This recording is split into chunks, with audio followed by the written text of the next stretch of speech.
Haremos el unboxing de este sobre de Halo Mega Construx y vamos a ver qué figura se une a la colección. Ya lo abrimos con un cúter y vamos a ver qué figurita es de esta línea, que son los que podemos ver en pantalla. Son 6 figuras diferentes y hasta el momento tenemos 3. Vamos a ver cuál es.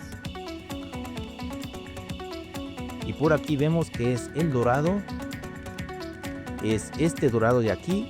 Y no lo tenemos en la colección, así que se une a la colección. Podemos ver que es un Elite, una excelente figura. Y así es como tenemos en la colección actualmente. Tenemos al Elite, tenemos al soldado con su bazooka, tenemos al desterrado con su arma rojita. Y para finalizar tenemos al Spartan con esa armadura morada y su arma. Si el video te ha gustado, te invito a suscribirte al canal para no perderte ningún video como este. Yo soy tu amigo Tony Collector y nos vemos en el próximo video. ¡Chao!